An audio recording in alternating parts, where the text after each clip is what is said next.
समय बहुत कम है। अंदर आदमी ऐसा कौन कौन सा साधन करेगा, बहुत मुश्किल है, क्या क्या साधन करेगा। इसीलिए कुछ इसमें संक्षेप में आप बता दीजिए, क्योंकि आप शास्त्रों के अंदर प्रकांड विद्वान है, शास्त्रों के मर्म को आप जानते हैं, इसीलिए उसमें से जो हमारे लायक जो सार है वो आप हमें बता दीजिए। आप देखो, सूत गोस्वामी को चुना, सौनकादि ऋषि जितने भी हैं ना, वो सारे बहुत श्रेष्ठ कुल के ब्राह्मण हैं, और सूत गोस्वामी ब्राह्मण भी नहीं है,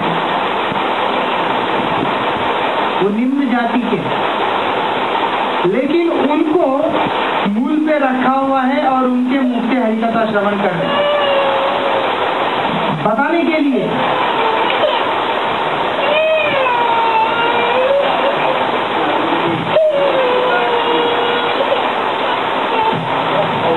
ये बताने के लिए कि हरिकथा करने या हरिकथा श्रवण करने, इसके लिए कोई जात पात का भेद नहीं है, कि श्रेष्ठ कुल में उत्पन्न जीव ही इस चीज को दे सकता है, इसका कोई वहाँ वो नहीं।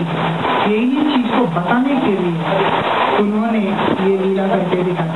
और सूत गोस्वामी को सौनकादि ऋषि प्रणाम करके कहते हैं, और जबकि सूत गोस्वामी सबसे